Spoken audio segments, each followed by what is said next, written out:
Good morning. আজকে আমি সকালবেলা পুরী থেকে গতকাল রাত্রে চলে এসেছি। ঘর পাওয়া যাচ্ছিল না, একদম ঝাঁটা অবস্থা। তো দেখতেই পাচ্ছ সমুদ্র দেখা যাচ্ছে দিক দিয়ে। হ্যাঁ, তো একদম সি বিচের ওপর একটা হোটেল পেয়েছি বহু কষ্টে। তো তোমাদের হোটেলটাকে দেখিয়ে দিই। এই হোটেলটা দেখতে পাচ্ছ, হোটেল ড্রিমল্যান্ড, একদম সি বিচের ওপর। আমরা দুটো রুম পেয়েছি, একটা একতলার এই সামনের এই রুমটা পেয়েছি, এটা একটা পেয়েছি, আর একটা রুম পেয়েছি দোতলাতে, সরি চারতলাতে পেছন দিকের রুম। এইটাই রুমটা পাওয়া যাচ্ছিল না, তা আমরা হোটেল ড্রিমল্যান্ড, আমি তোমাদের ডেসক্রিপশন বক্সে তার ডিটেলস আমি সব দিয়ে দেবো এখানে। তো চলো আমরা এখন একটু যাই পুরী সি বিচে।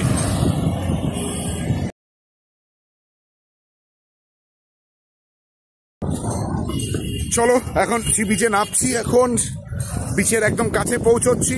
দেখি এখানটা কে কি করছে, লোকজন কোথায় কত কি রয়েছে। ফাঁকা মোটামুটি, এদিকটা অন্য সাইডে ভিড় আছে, তবে লোকজন প্রচুর রয়েছে।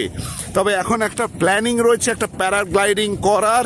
চলো যাই ওদিকটাতে, দেখি কত কি বলছে।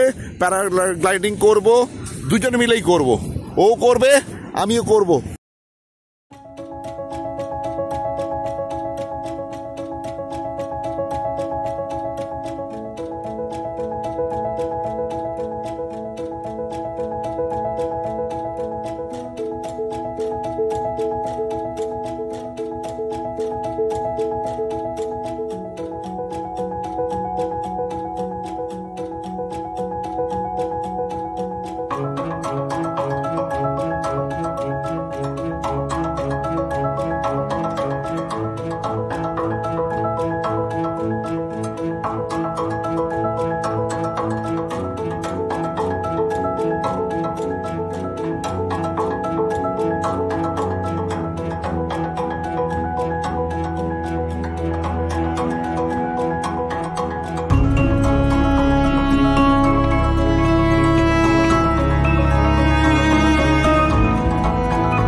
এনজয়েড। এই হেলমেট পরে নিয়েছি, এবার মাথায় একটু সেট করে নিলাম এবং এই গ্লাইডারে চড়ছি আমি এখন। হ্যাঁ, এই গ্লাইডারে এখন চড়ছি। হাওয়াটা বড্ড ডিস্টার্ব করছে, মাইকটা সঙ্গে আনিনি, কারণ হচ্ছে মাইক শুদ্ধ গ্লাইডারে ওঠা সম্ভব না, একটু ডিস্টার্ব হতে পারে। তো এখন এই গ্লাইডারে আমি চড়ছি। এখানে দেখো একটা রানওয়ে মতন বানিয়ে দেওয়া আছে, ত্রিপল টিপল দিয়ে এখানে একটা রানওয়ে মতন বানিয়ে দেওয়া আছে, দেখতেই পাচ্ছ।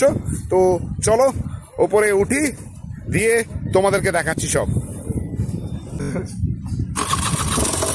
গ্লাইডারে রেডি হয়ে বসে গেছি এখন, এইবার শুরু হচ্ছে আমার রাইড। গ্লাইডারে তো চড়ে বসলাম, এবার ভাবছিলাম আমার মতন 80 কেজির লাশকে এই গ্লাইডারটা টেনে তুলতে পারবে তো? যাক, ধীরে সুস্থে আমাকে তুলেই ফেললো। কিন্তু এই রাইডটা যদি না করতাম তাহলে মানে অনেক কিছু মিস করতাম। বয়স যাই হোক, হিন্দি একটা সিনেমা আছে না, জিন্দেগি না মিলেগি দুবারা, তো সত্যিই তাই। এইগুলো অ্যাডভেঞ্চারগুলো যদি না করি তাহলে জিন্দেগি না মিলেগি দুবারা। এখন দেখো পুরীর একদম ভিউটা দেখো কি সুন্দর লাগছে। সি বিচের ওপর ছাতা তলায় গেস্টরা বসে আছে, টুরিস্টরা বসে আছে, সমুদ্রটা কি সুন্দর লাগছে। সমুদ্রটা এবং আকাশ যেখানটা মিলে যাচ্ছে আমরা কেউ বুঝতেও পারছি না। আকাশের দিকে একটু ক্যামেরাটা ঘোরানোর চেষ্টা করলাম যাতে ওপর দিকে প্যারাশুটটাকে দেখাতে পারি, কিন্তু আমার হাতটা অত দূর আর ঘুরলো না। একটা মিটার দেখতে পেয়ে গেলাম খালি, এর বেশি আর কিছু দেখাতে পারলাম না। এই যে দেখো প্যারাশুটটা এখন দেখা যাচ্ছে। তো এখন আমি কিন্তু ফ্লাই করছি। অনেক কিছু জীবনে আছে যেগুলো একবার না একবার অনেকেরই করা উচিত, না করলে জীবনে আফসোস থেকে যাবে যে এই জিনিসটা করতে পারতাম কিন্তু করা হলো না। টাকা পয়সা তো অনেক রোজগার করেই ফেলবো, কিন্তু একটু তো খরচা করতেই পারি নিজের জন্য, একটু লাইফটাকে অ্যাডভেঞ্চারাস বানানোর জন্য। সমুদ্রের ঢেউ বিচের দিকে যাচ্ছে, পাশে মেরিন ড্রাইভ রোড দেখা যাচ্ছে। যেই পাইলটকে বললাম আমি একজন ইউটিউবার, তখন সঙ্গে সঙ্গে সে কি করলো, এত এক্সাইটেড হয়ে গেল, গ্লাইডারটাকে আরেকবার রাউন্ড করিয়ে দিল। দেখো পুরী শহরটাকে মোটামুটি দেখা যাচ্ছে, পাশে দেখতে পাচ্ছ লাইট হাউসটা। আমি আরেকটা রাউন্ড দিয়ে আসি, তারপর তোমাদের বাকি পুরী শহরটাকে দেখানোর চেষ্টা করছি। দেখো আবার সমুদ্রের দিকে ঘুরিয়ে দিল। ঢেউ, সমুদ্রের ঢেউটা কিরকম লাগছে, সব যেন ছোট ছোট, একদম খুব একদম কি বলবো আর তোমাদের, আমি মুখের ভাষা খুঁজে পাচ্ছি না যে আমি এতটাই এক্সাইটেড। তবে আমাকে কিন্তু একটু ভয়েস ওভার দিতে হয়েছে, কারণ হচ্ছে এই গ্লাইডারের ইঞ্জিনের যে সাউন্ড, সেই সাউন্ডটা কিন্তু আমার গলার ভয়েসটাকে ছাপিয়ে গেছে। আমার হাতে মাইক থাকলেও যদি আমি মাইকেও রেকর্ডিংটা করতাম তাহলেও কিন্তু আমি কিছু করতে পারতাম না, কেউ আমার কোনো আওয়াজ শুনতে পেতে না, কারণ গ্লাইডারের ইঞ্জিনের সাউন্ডটা কিন্তু সব কিছু ছাপিয়ে যেত।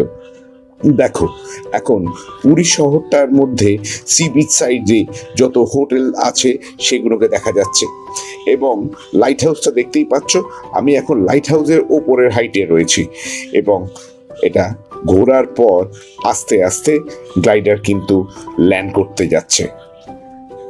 এবার দেখো সি বিচের ওপর ঠিক রানওয়েতে যেমন লাইট দিয়ে মেনশন করা থাকে, এখানে যে ত্রিপলটি বিছানো রয়েছে রানওয়ের মতন করে, যার ওপর গ্লাইডারটি ল্যান্ড করবে।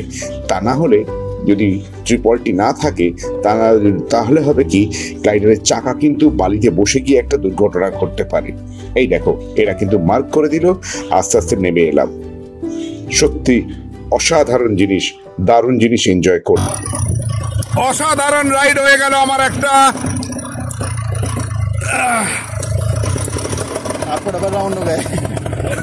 Thank you. একটা অসাধারণ রাইড হয়ে গেল, এনাদেরকে দেখাই যারা আমাদের রাইড করালেন। এই দিদি উঠছেন আবার, তা আমার পরের রাইড এই আবার। दादा आपका नाम क्या है? ओएस टोरिया, गुजरात से हूँ मैं। ओके, आपका फोटो भी आ जाएगा इसमें चैनल में।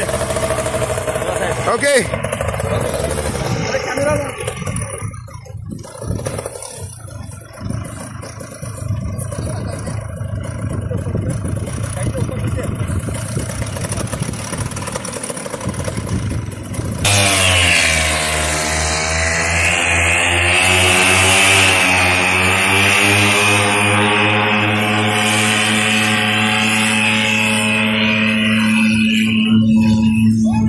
চলে গেলেন আরেকজন। ফ্যান্টাস্টিক লাগলো ঘুরে। আমি তোমাদেরকে এখানকার ফোন নাম্বারটা তোমাদের দিয়ে দিচ্ছি, তোমাদের যারা যাদের দরকার হবে তোমরা এখানে ওয়াটার স্পোর্টস কমপ্লেক্সে আসবে এবং এনাদের সঙ্গে যোগাযোগ করে নিতে পারবে।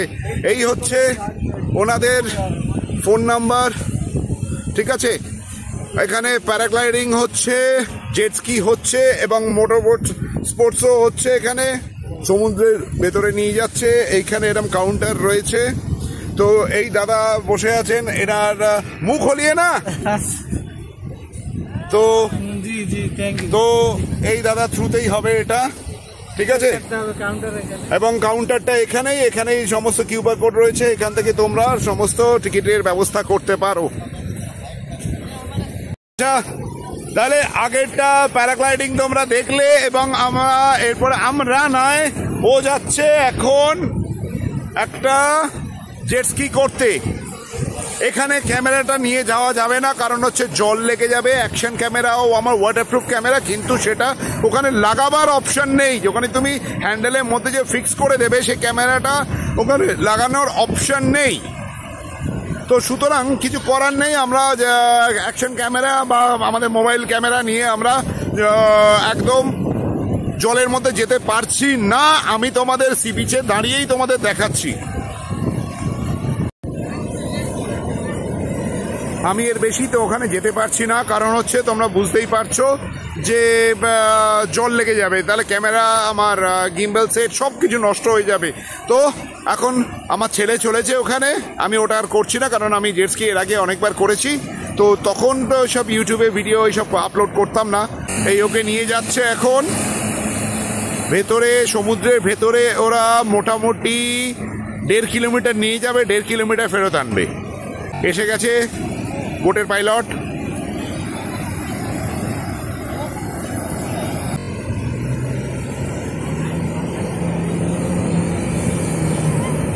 বোট ছেড়ে দিল,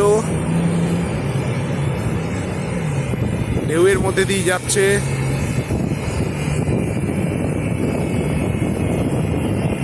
বড় ঢেউ আসছে বলে এখানে একটু ঘুরপাক খাচ্ছে।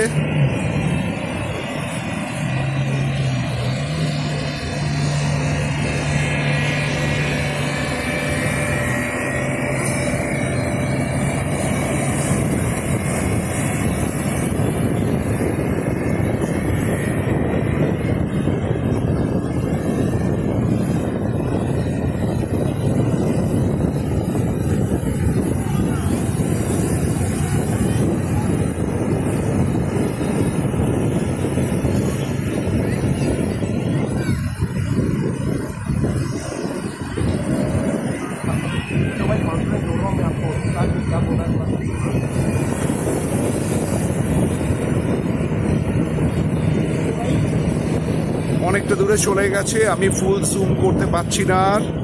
এই আমার ম্যাক্সিমাম জুম হয়েছে।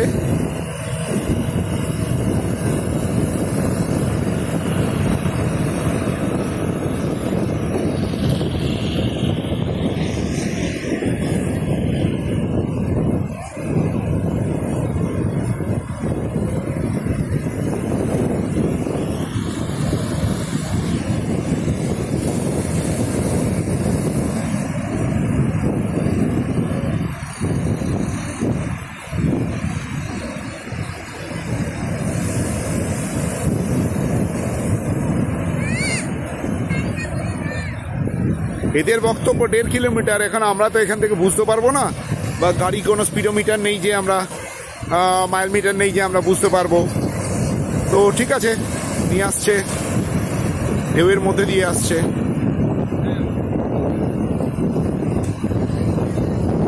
ও কি জাম্প করছে!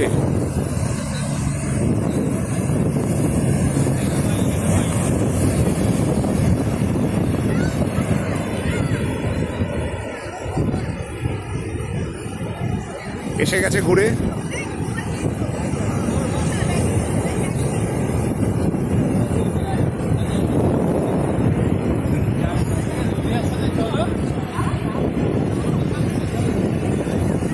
লাইফ জ্যাকেট পরা কম্পালসারি সব জায়গায়। মুখটা দেখেই বোঝা যাচ্ছে যে কতখানি এনজয় করেছে। So enjoyed. তো কি কি হলো বল।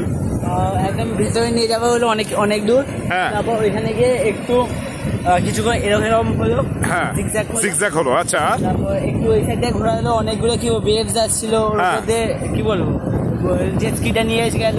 মজা আসলো, খুবই মজা আসলো, খুব মজা আসলো। ওকে, তোমরা দেখতেই পেলে পুরীতে ওয়াটার স্পোর্টসটাকে আমরা কিভাবে এনজয় করলাম বাবা ছেলে মিলে। তো অনেকদিনই শখ ছিল প্যারাগ্লাইডিং করার পাহাড়ে, কিন্তু পাহাড়ে যখন হলো না তখন সমুদ্রের উপরেই হোক, তো করেও ফেললাম। তোমরা যখন পুরী যাবে তোমরা এই ওয়াটার স্পোর্টসটাকে কিন্তু এনজয় করতে পারো। আমি ফোন নাম্বার দিয়ে দিয়েছি, ওদের সঙ্গে তোমরা কন্ট্যাক্ট করে নিতে পারো। তবে ফিজ আমি তোমাদেরকে মেনশন করে দিয়েছি এখানে, তো এনজয় করো ওটাকে। আর পুরীর ভিডিও, ফুল ভিডিও এর আগেও তো আমি পোস্ট করে দিয়েছি, দরকার হলে একবার দেখে নাও। আমি তবুও তার লিঙ্ক ডেসক্রিপশন বক্সে দিয়ে দিচ্ছি, এবং যে হোটেলটায় উঠেছিলাম তারও লিঙ্ক না, ডিটেলস আমি ডেসক্রিপশন বক্সে আমি দিয়ে দিচ্ছি। তো তোমরা যদি ভিডিওটা ভালো লাগে তাহলে একটা লাইক দিয়ে দিও এবং বন্ধু বান্ধবদের মধ্যে একটু শেয়ার করে দিও। আর যারা সাবস্ক্রাইব করোনি চ্যানেলটাকে এখনো, তাহলে একটু টাক করে একটু সাবস্ক্রাইব করে দাও। আর এনজয় করো, ভালো থাকো, সুস্থ থাকো। এখানেই তাহলে ভিডিওটা শেষ করছি। বাই।